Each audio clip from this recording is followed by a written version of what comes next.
bakal geniring kanepson ngobar mangrasa kang lagya bondo yuda silih ungke getih kalidhe banjir getih saha akeh jagat kebane sesambat tangis kalides sing wangis kuwara kinebon beane ato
Sogorore sedeng nalendra yak sorang laku kang mal-malekan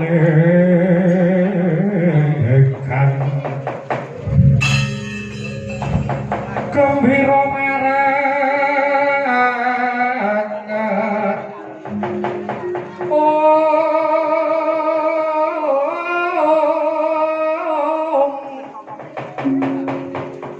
Sesio metu Prabowo Plesore aprakapo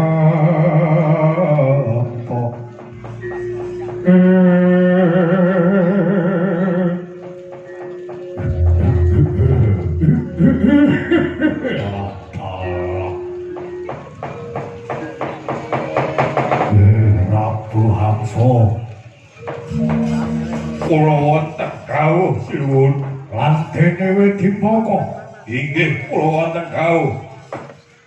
Hamsa kowe iki melu aku sepirang taun?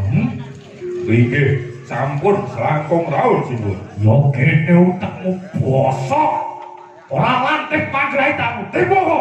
Inggih wonten tinimbalan sinuwun. Tawar apa sing wis kok dompong? Inggih sinuwun. Pandhawa badhe ngawontenaken syukuran. Loh, syukuran apa? Prabu Puntadewa ngawontenaken Nalendra Samrat badhe ngawontenaken sesaji raja saya sing langsar.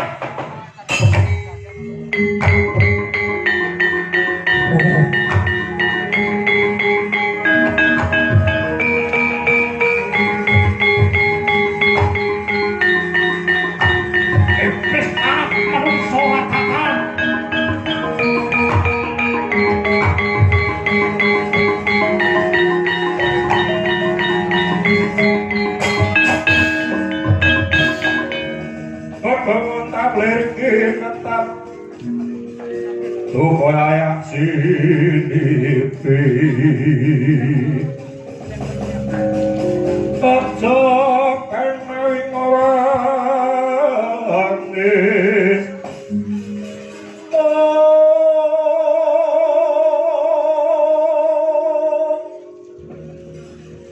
Pumedot kadoning lati Terut-terut kanang waja Rosok merang segetek Muruk metu tahanan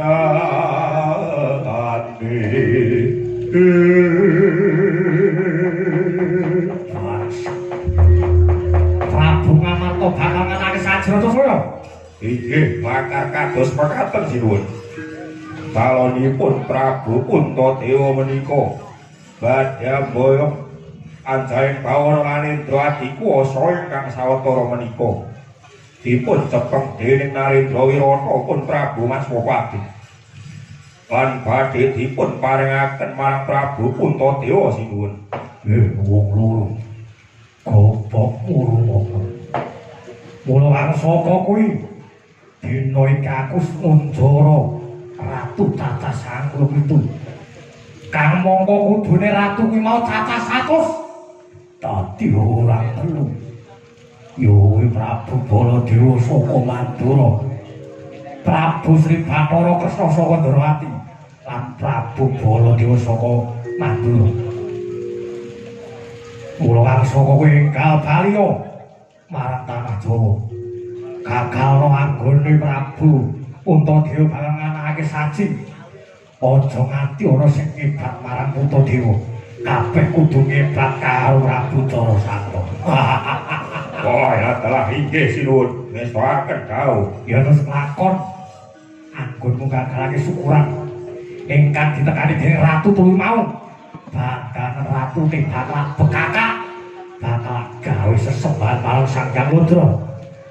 Inggih sinuwun ngestoaken dawuh. Ora mung ngestoaken dawuh to, wis mudeng wae. Inggih sampun sinuwun. Murungake Utara Wadya marang tanah Jawa mumpung wayah iki wayah padang tinggal tetawan. Ayo Utara Wadya aja nganti ana sing laku citra.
Mireng wong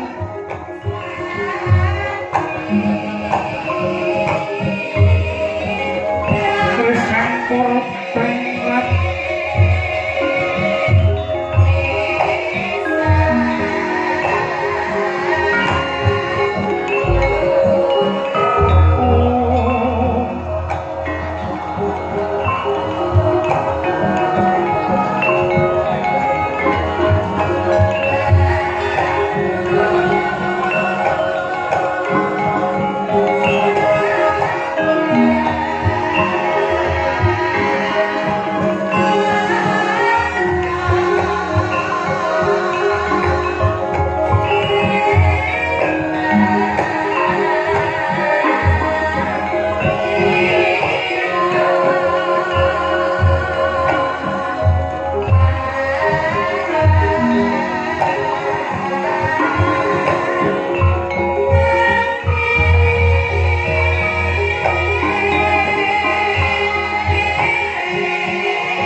Soyo kumari Purwo.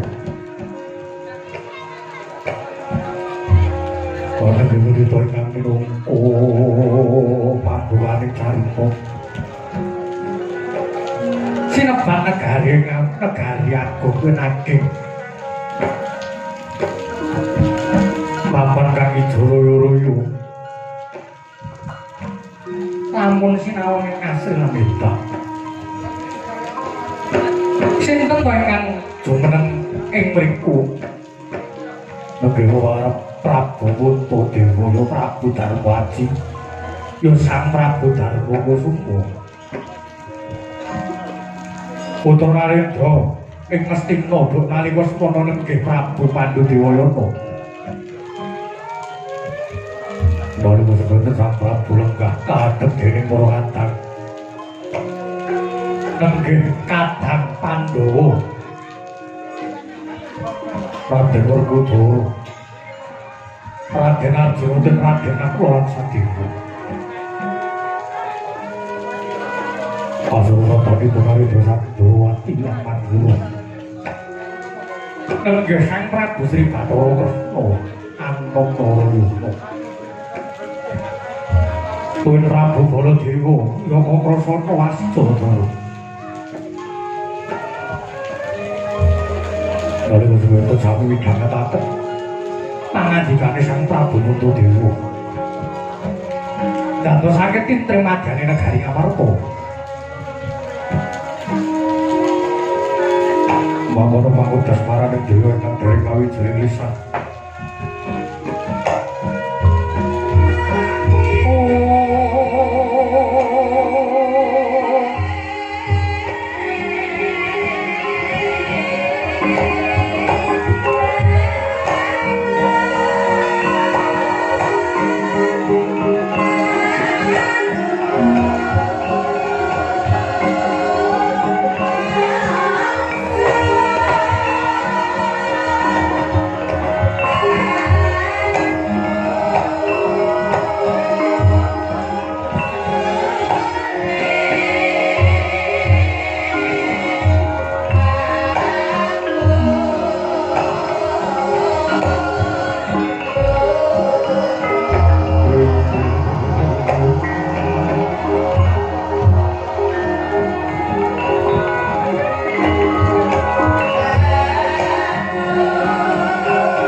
Nahento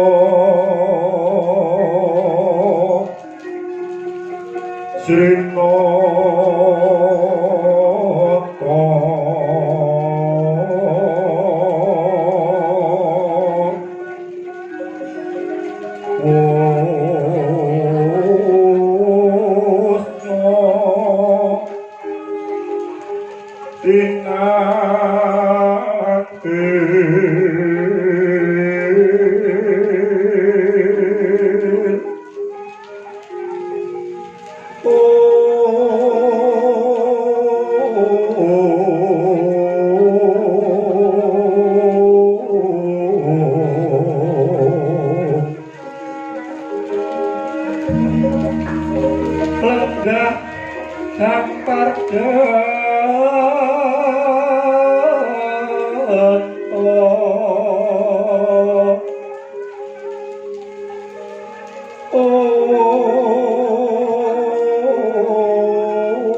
Iwang Agung mugi ngayomana marang praja ing Ngamarta sak isinipun. Koko Prabu jimat sesembahan kula. Koko Prabu pengayoman kula wonten ing Ndorowati. Inggih namung paduka surya pepadaring para Pandhawa, Prabu. Pembahasan Pandhawa menika ngendika seklimah tindak sepecak. Boten nate kantun tansah tetarosan kaliyan Paduka Kanjeng Koko Prabu ing Ndorowati. Saha kalenggahan samangke kula ngaturake panuwun ingkang tanpa pepindhan. Dene Paduka Kanjeng Koko Prabu sampun kepareng rawuh wonten praja ing Ngamarta mriki, Koko Prabu. Ya jagat pangestu para ya jagat Bathara Kyai. Inggih menika sampun kewajibanipun ingkang raka ing Ndorowati. Mila sak sampunipun kula tampi nawala sang kula surasa. Isining tulis sak lebeting nawala bilih kalenggan samangke Kyai Prabu Darmakusuma animbali sawanipun ingkang raka ing Ndorowati. Ngantos kados kula galak lampah kula daya-daya kateng anjaka boten wonten ingkang umana musik salebeting manah kula ingkang raka ing Ndorowati kejawi namung enggal kula kateng daya-daya praja Ngamarta tumunten nampi tinimbalanipun Nyai Prabu gandeng samangke sampun pareng sowan wonten praja ing Ngamarta kepareng ambabar kang sejati wonten wigatos menapa dene paduka Yai Darmaji Amboyong sowanipun ingkang raka ing Ndoroati. Yai Haji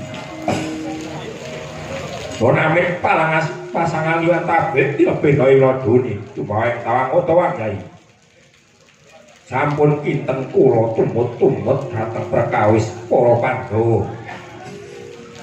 Inggih menika boten namung ugi andadosna ing kauningan duk nalika semana sang Raka sowan praktek Praja Ndrawati Yai Prabu Kresna sampun tata-tata samapta ing gati sawega ing diri nedya tedak wonten negari Ngamarta mila tumunten kang Raka ngunjuk atur ngarsanipun kadang paduka ing Dwaraka bilih ingkang Raka boten badhe kantun kepareng badhe nderek sowan dhateng Praja Ngamarta malah Yai Prabu Kresna nalika semana pareng palilah dhateng ingkang Raka Mandura mila menawi wonten perkawis saha boten awrating penggalih dinten samangke Raka ing Mandura daya-daya badhe nguningani menapa to sababe Yai Prabu ningali sowanipun ingkang Raka ing Ndrawati inggih Yai Kresna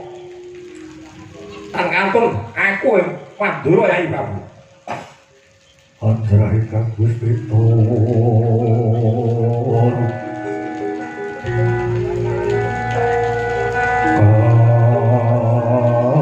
Kaslir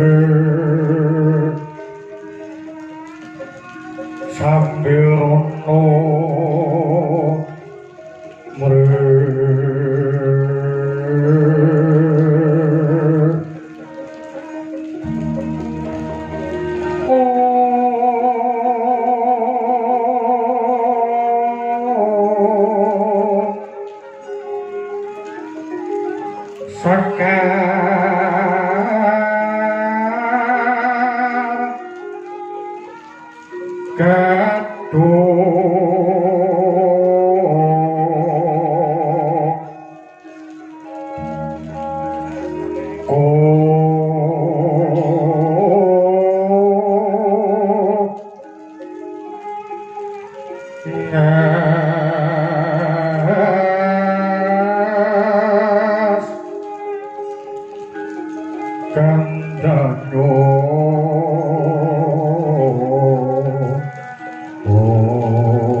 dene paduka Kanjeng Koko Prabu sampun rawuh wonten ing Praja Ngamarta. Namung gandeng perkawisipun Pandhawa menika boten perkawisipun kula pribadi. Nanging menika wujudipun Pandhawa gangsal cacahipun. Menapa dipun keparengaken Koko Prabu kula badhe taruh satunggiling kalih para kadang kula Pandhawa Koko Prabu. Kalah. Menika langkung prayogi Yai Prabu. Yai kadangipun Kakang sing gagah. Yai Werkudara.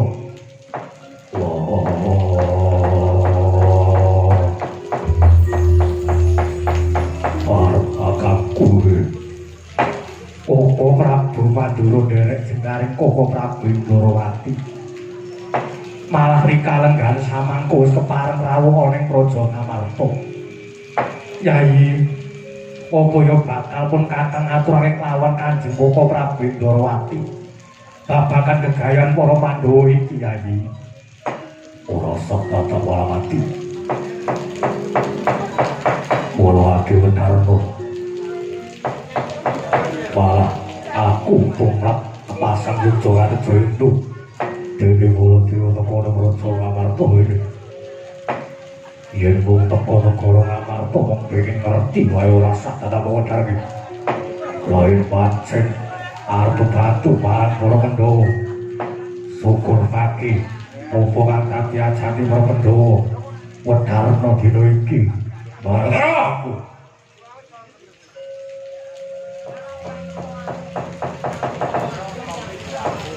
Ora dewa kuwi apa Gusti iki janjane perkara kok lah dadi iki kok kaya kangkung tebuke siaji kawan pun kakang lho apa pancen pun kakang dibutuhake tumrap para kadang-kadang bumi para Pandhawa aku tak takon karo sira lan kadangipun kakang ing Jodhpati apa tau tate Baladewa ora sabiyantu marang Praja Ngamarta ya nadyan pun kakang kuwi arang-arang sowan marang Praja Ngamarta nanging pendak Pandhawa ana krepotan tartamtu pun kakang mesti melu cawe-cawe perkara-perkara Pandhawa yen pancen aku tukar kalaku para kaki wedharna apa gatine sing bakal mbok aturake marang Kresna kakangku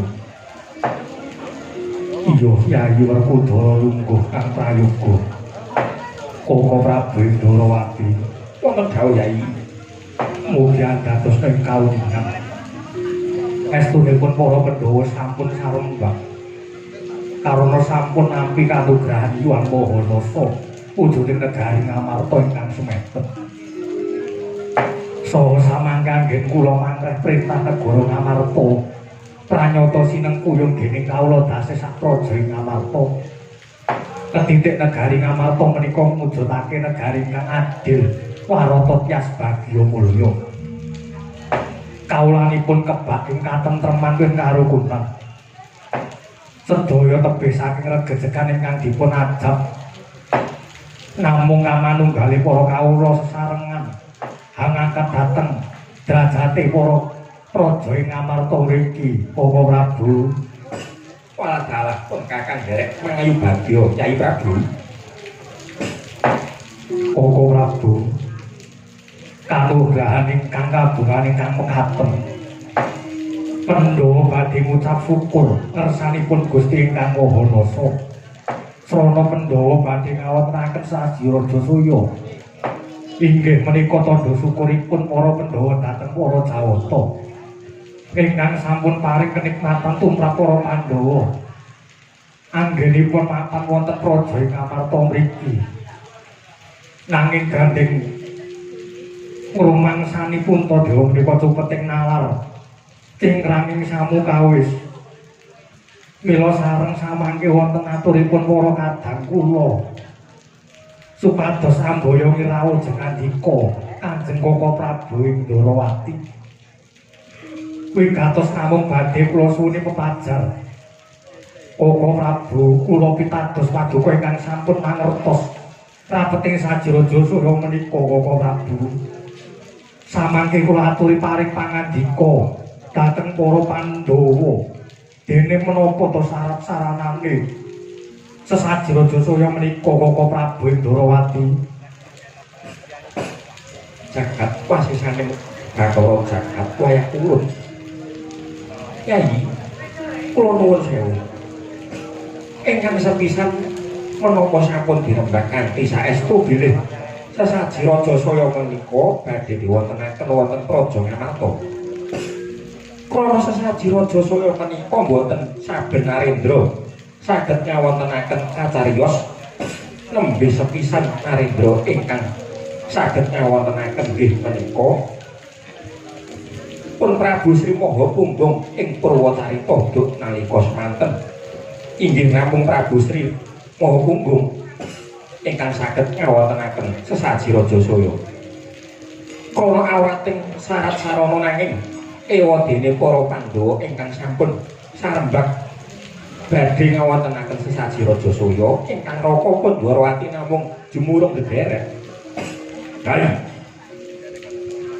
sak sampunipun kula midhanget pangandikane Yai Kadang kula ing Amarta manah kula wonten bombong dene para Pandhawa badhe ngawontenaken sesaji Raja Soya. Umpami samangke para Pandhawa saged kelampahan badhe ngawontenaken sesaji Raja Soya menapa boten saya kuncara saya anjayeng bawana lembahipun Nyai Prabu Darmaji anggenipun minangka dadi makutaning bangsa ing Amartawasna. Inggih kula wonten dawuh mara badhe wedharna marang Nyai Prabu Darmaji apa wae syarat-syarat iki anggone nganakake sesaji Raja Soya anggone bisa sak lan tinampa dening panguwasaning para dewa. Para Prabu nggih para kadang-kadang pun kakang para Pandhawa mara badhe midhangetna apa ta syarat-syaratane. Sesaji Raja Soya kuwi ora gampang. Kula nuwun sewu ingkang sepisan sesaji menika kedah sineksen Brahmana cacah 7 ingkang samya ngrepekaken kidung suci mantram rahayu. Mongko kanthi penggalih kila legawa boten kanthi kepeksa Brahmana cacah 7 menika badhe ngestakaken mentega suci kinarya syarat-sarana lumadining sesaji Raja Soya. Dene ingkang angka kalih syarat-syaratane sesaji kedah wujud pulo wektu bumi negaring Amarta. Sapanunggalen kedah mlempak wonten alun-alun negaring Amarta ingkang saklajengipun sesaji menika mangke dipun anggep sah menawi sineksen Narendra cacah 100 mangka Narendra kala wau kanthi penggalih ingkang boten dipun peksa kanthi manah ingkang lega kanthi manah ingkang ikhlas nekseni lumadining sesaji Raja Soya. Wah lendeng wong sarati wae mengkono aku bakal wujudi Perkudara. Nggih dene kakang pun pungkasan ingkang saben Narendra ora bisa nglakoni sesaji Raja Soya mau kudu nganggo sesaji kurban. Sesaji kurban kagem kula maring pangandika kudu aku kurban apa umo kebo apa sapi aku bakal wujudi dudu wujud kata kewan Yayi nanging kurban sing jak kerepake ana ing kene mau dudu nganggo saji kurban mongko kurban iku ya wujud manungsa. Aduh opo saji Raja Soya wujud aku saji kurban wujude manungsa opo Prabu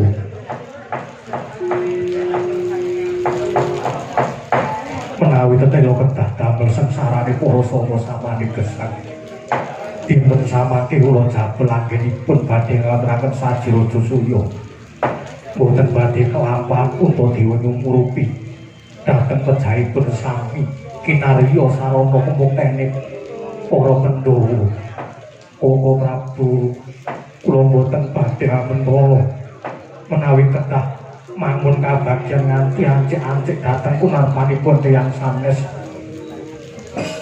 Kula nuwun sewu Yayi ingkang kula karepaken menika wonten ing mriki boten salamaking manungsa watah nanging wujudipun Alendra ingkang watak angkara budining Candala Yayi.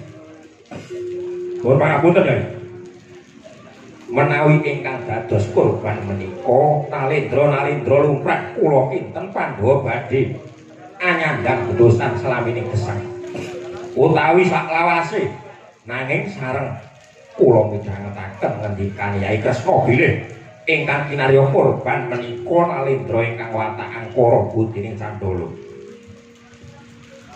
Para Pandhawa netepi dhateng kewajibanipun minangka utusane adil Abrasta angkara murka ingkang gumelar wonten jagat raya niki Yai.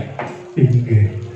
Nanging nadyan kurbani kala wau Nalendra ingkang watak angkara budi Candala kula boten badhe hamentala Koko Prabu.